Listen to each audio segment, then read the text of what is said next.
Golden Opportunities is paid for by Elder Productions. Hello, I'm Lori Steiner. Welcome to Golden Opportunities. Today, we'll prescribe helpful hints to improve your health. Then, home repairs can be costly. So how do you pick a fair price? We'll nail down the answer. We tell you about a team that hits it out of the park when it comes to giving you a winning smile. Plus, we're talking tribe. We'll look at the lives of Cleveland Indians legends. And when do you need a trust? You can trust us to tell you. It's time to get GOing, so pull up a chair and join us at our kitchen table for Golden Opportunities.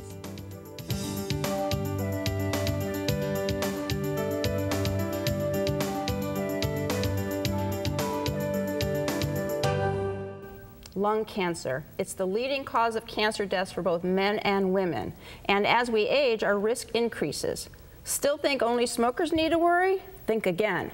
Dr. Deborah Bruno is here with the latest information on diagnosis and treatment for lung cancer. Dr. Bruno is in the Cancer Care Center at Metro Health. Welcome to the show. Thank you, Lori. Thank you for having me here. So if you've never smoked, do you really have to worry about the symptoms of lung cancer? Unfortunately, yes. Lung cancer still can happen in people who never smoked, including people who are exposed to what we call passive smoking, so just the smoke of cigarettes. Just in the air. Just in the air, they still can develop lung cancer. And, but for the most part, smokers are the ones who are at the greatest risk for developing the disease. Okay. Smokers do have more than 20 times the risk for developing lung cancer compared to non-smokers. Wow. In fact, more than 80% of the lung cancers are related to tobacco exposure. But the good news is that if you quit smoking, then your risks progressively decline, and more often so after 15 years of quitting smoking. Well, there's hope then, right? Absolutely. So what are the symptoms of lung cancer? So they can vary. Smokers usually cough, and if there is a change in the pattern of cough, more sputum production, or perhaps blood in the sputum, that may be a cause for concern. People who developed chest pains, and the chest pains just don't go away, or unexpected weight loss, symptoms such as bone pain, headaches, or increased difficulty breathing, they can all be signs of or symptoms of lung cancer. But the problem is sometimes when the symptoms develop, the cancer is far advanced and already has metastasized to other parts of the body. Oh, that's a shame. So there really isn't a screening test, is there? Well, there wasn't up until recently. Oh, good. Yes. So now we do have something that we call low-dose screening CT, which is a CAT scan that is offered and recommended for smokers or people who have quit smoking within the last 15 years, and that has been proven to decrease mortality rates by lung cancer by 20%. So wow, that's good news there. But no matter when or how you detect it, you got to treat it. So are we talking chemo or radiation, or what is the treatment? So it all depends on how far advanced the cancer is. If the cancer is still localized to the lungs, then often surgery is the best treatment. We sometimes follow surgery with chemotherapy in order to try and kill any potential cancer cells that may be left in the body. If the cancer is still confined to the chest but is no longer surgically resectable, we often combine chemotherapy and radiation in order to try and get rid of it. Sometimes if the cancer is still localized but the person cannot have surgery because doesn't have lung reserve to have part of the lung removed, then we can offer what we call radiosurgery, where we provide a very high dose of radiation just to the tumor and often completely kill the tumor that way. Oh, that's good. But what if it has spread to other parts of the body? Then the goals of the treatment become what we call palliation. So we try and shrink the tumor for as long as we can while providing the best possible quality of life for the person. This is often done with chemotherapy, but up until recently we started to develop new treatments. We have what we call targeted treatments that target specific genetic alterations that certain lung tumors have, and some patients are candidates for that. Those are usually pills, very well tolerated. And we also have what we call immunotherapies, medications that can help the immune system of the person actually fight fight the lung cancer, and those are not chemotherapy either. So we are having advances in the treatment, coming up with drugs that are better tolerated, highly effective, and the overall survival rates for lung cancer have improved over the past years. Oh, that's really good to hear. We can breathe easy when we hear that advances are being made in the fight against the deadliest cancer, lung cancer. And we thank Dr. Bruno for sharing them with us today. To learn more, call Metro Health at 216-778-7800 or visit their website, www.metrohealth.org. Next, finding a fee that's fair for your home repair. But first, if you love travel but hate learning the language, you may want to pass on one particular place. Why? Because on this island, over 700 native languages are listed. Where in the world is this multi-language land? We'll tell you the answer with no translation needed when we return. Hilltop Village Apartments is retirement living at its best. Residents enjoy a wide variety of activities and living services with all large first-floor apartments, private screened-in patios with beautiful park views, daily dining room meals, free laundry facilities, 24-hour staff, and so much more. Enjoy safe, comfortable independence at a very affordable price. Call today for a tour and learn how you can get your first month's rent free. Hilltop Village Apartments, retirement living at its best.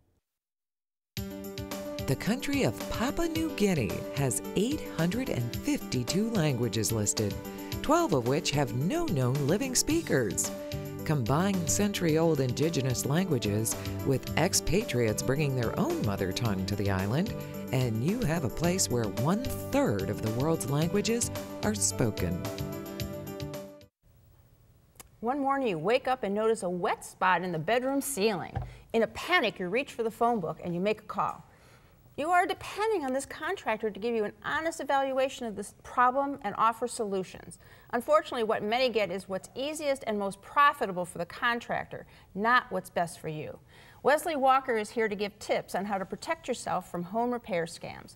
Wesley is the programs coordinator with the Home Repair Resource Center. Welcome to the show. Thank you. So what's my answer? I mean, the roof is leaking and I don't know what to do to fix it. Well, the first thing you can't do is panic. The roof's already leaking. Get a bucket. Take a little time to figure out exactly what's going on.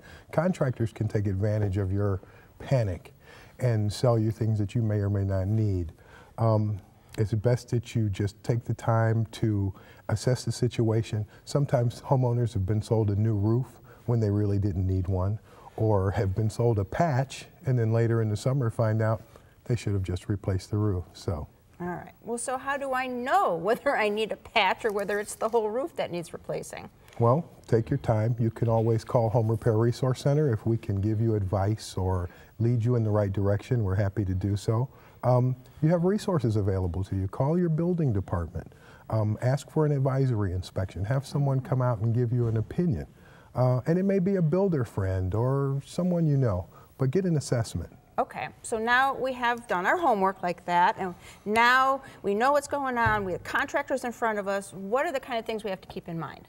Well, first of all, primarily seniors, if you live alone, call a friend, call a neighbor, call a family member. Have someone there with you so that you don't feel alone. Contractors tend to be very aggressive. They can be really pushy. So you want to make sure that you never sign a contract on the first run. Take your time. You want to always get 3 bids. Ask questions. Are you insured? Is your bond current? Are you registered with the city? Have you done work in my neighborhood? Is there someone I can talk to about you? Those are all important steps on finding a contractor. Okay, so now we've asked the questions. We've got the 3 estimates. What do we do at that point? Well, first realize the cheapest estimate isn't always the least expensive.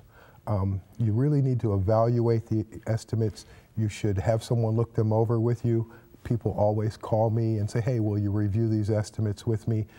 Try and get to the detail. Pay attention to the fine print. That's usually where hidden costs are lurking. Okay, so you can help prepare for those questions and picking out the best estimate and even more than that? Yes, I mean, primarily, Our mission is to help homeowners keep their homes in good repair without the fear of being ripped off by contractors. Sure. So anything that we can do to advise you, we do workshops where we teach seniors and other homeowners how to do it themselves. The more you know, the better it is, and the easier it is for you to talk to a contractor. We hold workshops, just lecture workshops on strategies that you can use to stay ahead of the game, basically, and kind of stay on top of the situation. Okay, and you guys have a home remodeling fair coming up. So tell us about that. Well, we do. It's the 17th annual home remodeling fair. This year it will be held on April 16th from 9 to 2. It's free and open to all communities. All homeowners are welcome. It's held at the City Hall in Cleveland Heights, right in Severance Circle, right in the rotunda. There will be lots of people there. There will be contractors there who are there to talk to you, not as someone who's selling you something, but just as someone to give you advice. And that's the best way to do it. That's the best way. Don't get taken. Take Wesley's advice and protect yourself. For more advice and assistance, attend the home remodeling fair or contact Home Repair Resource Center. The information is coming up next. For more information, call the Home Repair Resource Center at 216-381-6100 or log on to www.hrrc-ch.org. Next, the bases of a home run smile. Looking for places to go, things to do? Welcome to our community calendar. Estate planning is always important, but unmarried couples and blended families face unique challenges. For help in handling these special situations, plan to attend a free seminar presented by the law offices of Solomon, Steiner, and Peck. The program will be presented Monday, April 11th at 7 p.m. at the Holiday Inn Rockside, Tuesday, April 12th at 1 p.m. at the Doubletree in Beechwood, and again Wednesday, April 13th at 2 p.m. at the Westlake Recreation Center. To reserve your seat for any of these presentations, call 1-888-236-5173. Here's the pitch. To make the most of every moment on the field, you need to prepare your plays and then put them into practice. Dentist Steve Marsh is here to run the bases on how a well-tuned team can help keep your teeth in tip-top shape. Welcome back to the show. Thanks, Lori. Pleasure. We know you love baseball. You go to spring training, you cheer on the tribe at home, but what does baseball really have to do with running a dental office? Well, it's like you play a number of different roles. And by the way, Lori, here's a spring training hat. This happens to be the San Francisco Giants, but I'm a big Tribe fan, and this is one for my World Series signed by Omar Vizquel. That's where we hope to end up this year. Of course, of course. But just like our bobblehead here, Mike Hargrove, who was a player and then became a coach, a lot of what I do as a dentist every day is I am a player in terms of I do help function in terms of making a plan for the team and also for our patients, excuse me, but I'm also out there doing the work. So I think of myself in many ways as a player coach. Okay. And so you have a team meeting though, right? Before you leave the dugout and get started for the day? Yeah, every morning everybody's at my round table, very much like this, my whole staff, and we sit down together and we talk about our patients, who's coming in that day. And here we are looking together, and I'm leading that huddle as a coach, so to speak, and we talk about who's coming in. Do they have any medical problems? Who was here the day before? Should we follow up, or how do we follow up on them? And I think that's an essential part in any dental office, and maybe in every attorney's office, to be ready for the day, or physician's office. Who's coming in, what their needs are, so we make sure we attend to what they have. Okay, and before you head home at the end of the day, take us through some of the plays of the day. Well, so one of the things we do is we work with our patients. We always update their medical histories. Things change over time. Sometimes somebody has a medical problem that they hadn't had before. This is Amy and Karen at our front desk. They're there to welcome patients and with that big smile to let them know they're welcome. And here's Amy actually reviewing a patient's dental history. Sometimes we do it outside in the reception area, and sometimes we do it right here at the chair. We make sure that before we do any work on a patient, we know what's going on. Somebody may be, especially in people in our Golden Opportunity Viewers age group, they may be on a blood thinner, and that may impact how they're being treated. Or how they respond to different treatments. They may have high blood pressure. We want to make sure they're relaxed, and that may be taken care of with medication. So that's very important that we're all on the same page, just like a baseball team needs to be on the same page. Yeah, because it's really important, that whole medical history thing. So, and then after you've kind of gone through things, they play the waiting game. No, not in our office. We try not to have anybody wait. We call it a reception area because we don't have them wait. We have a refreshment area. There's actually a picture in our office. So we have things like snacks, we have water, we have coffee. Sometimes we have fruit out there, anything to make it happier. And these are patients who are here this week, and I hadn't seen this in a long time, Lori, and so I had to take a picture. They're looking at books, and I said, books? Everybody looks at a computer or the newspaper. They said, no, we're in a book club. We have a meeting this Thursday, and that's what we're doing. And in our reception area, we have before and after pictures because we want people to know what can be done. And this is a patient, a young boy of 18 who had lost a tooth. He wanted to have a beautiful smile. Was not a candidate for implants, and so we did some veneers. The reason we have a phone and my cell phone with a picture of my daughters and my wife, we use the text to actually let patients know and remind them of their appointments. And we use the phone at the end of the day, and sometimes in the evening, I'll actually get on the phone to any patient that we've done any work on that have been anesthetized to check on them. And they may have questions that they forgot when they were in my office because they're just happy to get out. I get that. So I check on them, and then we talk about what they may need in the way of maybe some pain medication, a warm saltwater rinse. And again, it's important for me to connect with them. So that's part of being a player coach. You set up the team, you take care of the patients, and then you follow up at the end of the game. All right. You need teamwork to make a team actually work, along with a coach calling the right plays. Want to make your smile hit a home run? Give Steve a call. His number's next. See what Dr. Stephen Marsh can do for your smile by calling 440-461-1003 or visit www.clevelandsmiles.com. Next, the tribe's pinnacle players. It's time to get up and go, an exercise segment on golden opportunities. Hey everybody, it's Mike Cartman from Breakout Fitness, and today I'm going to show you how to work the quads in the front of the leg by doing a single leg squat. You ready to go? I hope so. Let's do this. All right, we're going to start by making sure that you have some firm surface next to you just in case you get in trouble. From here, what we're going to do is we're going to put all the pressure on the right leg or the left leg, whichever you choose to start with. The opposite leg is going to go out to your side, toes pointed towards the ground, and we're simply going to squat down as we lower that leg out and up. Okay, make sure that firm surface is next to you just in case you get in trouble. 12 to 15 repetitions. Make sure your knee stays in alignment with your shoulder. It should not buckle in. Lori, how you feeling? Oh, I need this firm. There you go. You're looking good, though. Not too bad. Yeah, not too bad. Utilize your chair. Yeah. Excellent. That's perfect. All right, everybody, 12 to 15, 2 to 3 sets. And now it's your turn to get up and go. For your copy of the exercise booklet, send $1 for postage to Golden Opportunities, 6105 Parkland Boulevard, Suite 140, Mayfield Heights, Ohio, 44124. Year in, year out, we love our Cleveland Indians, and it's easy for fans to pick their favorites. But what puts a player into the league of being a legend? Retired Cleveland's Plain Dealer sports writer Russ Schneider is here to tell us. Russ is the author of the appropriately titled Cleveland Indians Legends. That's a good name for it. Yeah, that sounds good to me. Welcome to the show. I mean, the book is actually exactly what it says, Cleveland Indians Legends. So how did you decide who would make it into the book and who didn't make the cut? Well, many by personal opinion.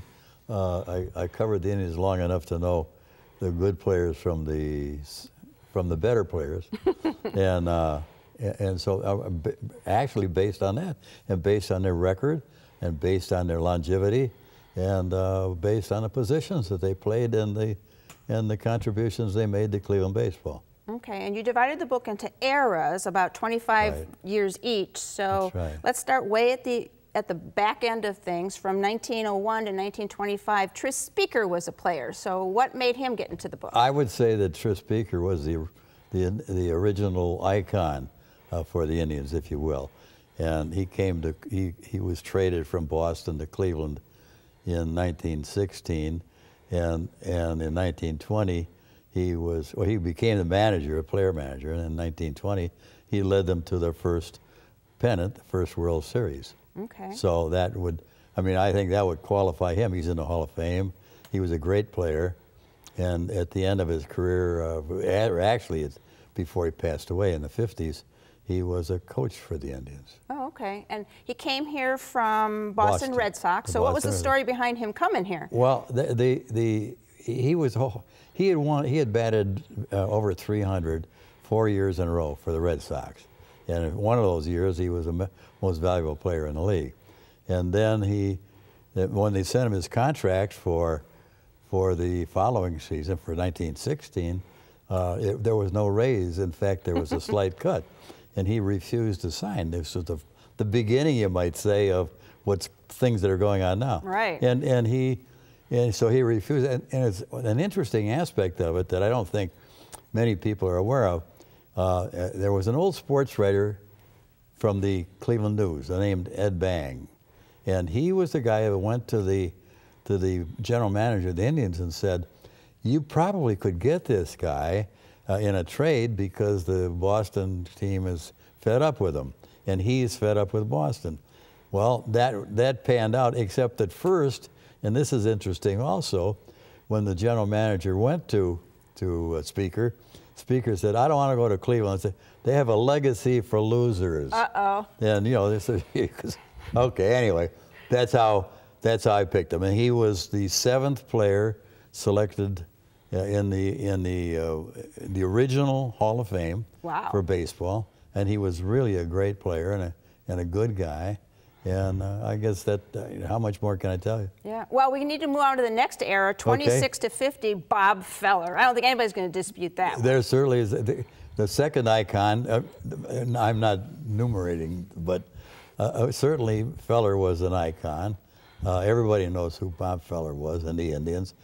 And for a lot of reasons, because he was a great pitcher, and he started when he was like 16 or 17 years old pitching in the big leagues. And he also, when the 2 days after World War II started, Bob enlisted in the Navy. And I thought that certainly reflects on his personality and his character. But there's no question he's there in my book because he deserves to be there as an icon. Okay. I wish we could talk about them all, but we don't have time. Okay. So there are so many more wonderful profiles of Tribe players who gave us their all, each beautifully illustrated by Tom Denny, gathered in Cleveland Indians Legends. Our thanks to Rush Snyder for talking Tribe with us today. Thanks. You're welcome. Thank you. To order the book, call the Kent State University Press at 800-247-6553 or click to www.kentstateuniversitypress.com. Next, what is trustworthy? Here at Metro Health, you know you matter when it matters most. Here, we are the city's best at preparing for the world's worst. Here, we are the only verified burn center in Ohio for adults and children. Here, you'll find exceptional clinicians with extraordinary hearts. So the work we do here at Metro Health makes an impact here, out here, and right here. Metro Health, we're here for you, for all of you. A few weeks ago, we discussed ways to avoid probate without a trust, but sometimes a trust is the best planning tool. Here to discuss when to trust in a trust is my law partner, Michael Solomon. Hello, Lori. So you've already explained in some situations you don't need a trust for estate planning. Now talk about the times that you do need a trust. Well, one of the examples might be is more and more you have blended families, second marriages or unmarried couples, and a trust might be appropriate there. I'll give you a real example. I had clients. They were in their mid-50s, a second marriage. Each had children from their first marriage. And the husband passed away and the wife lived another 20 years. The husband wanted to make sure that his second wife had the assets that that he had built up over the years. So he provided his will. Wife inherits all the assets with the idea that she would give those back to his children when she passed away. Well, as I said, she lived another 20 years. By the time she passed away, her will said everything goes to my kids. Her kids inherited everything. His kids inherited nothing. They came in and said, Dad couldn't have meant that to happen. And Dad didn't mean that to happen, right. But it's what happened because he didn't have the right documents. So what should he have done to make it right? Well, one of the things he could have done is commonly called a marital trust. And basically, on the husband's passing, the assets go into trust for his wife. She has access to the money, but the trust is now locked down so that on her death, the assets have to go back to his kids and not to her kids. She can't do anything about that. That's one example. And that, by the way, can be not just for a second marriage, it can be for unmarried couples. Maybe the first partner wants the second partner to have the access to that money, but on the second partner's death, they want the money to go back to their side of the family. So that makes a lot of sense. And there are other issues that happen that aren't addressed in a marital situation. You know, for example, Medicaid planning, which we talk about a lot. Sometimes you have special issues that you're not going to address in a typical trust for a married couple, or preserving the assets and protecting them to make sure as you get older that the assets aren't squandered. There's special things you have to address when it's a blended family or an unmarried couple. Well, it sounds complicated, but you've got some help for our viewers, correct? That's right, that's right. We're having some seminars coming up, and they're coming up this week. We have one on Monday, April 11th at the Holiday Inn in Independence. We have one on April 12th, that's a Tuesday at 1 p.m. at the Doubletree, and one on April 13th, that's Wednesday at 2 p.m. at Westlake Rec Center. So, you know, one of those locations should work for you. All right. And if you're interested, call 888-236-5173, and you can make a reservation. Excellent. Okay. Estate planning for blended families and unmarried couples have many issues that are not addressed in a typical estate plan. For help, attend one of our free seminars or give Mike a call. The number's next. Call Solomon, Steiner, and Peck at 1-888-236-5173 for more information or to schedule a speaker for your organization. Or log on to www.ssandplaw.com. On next week's show, is your home humdrum? We have winning ways to renew it without renovation. We'll tell you how to time a Roth IRA to take advantage of the lowest tax impact. And sadly, abuse can occur in nursing homes. We'll weigh in on the warning signs. But until then, please remember to make the most of your golden opportunities. If you'd like to join our kitchen conversation, visit our website, www.goldenopportunities.tv. Like us on Facebook. Call us at 440-742-GO-TV or email us at kitchen@goldenopportunities.tv. We'd love to hear from you.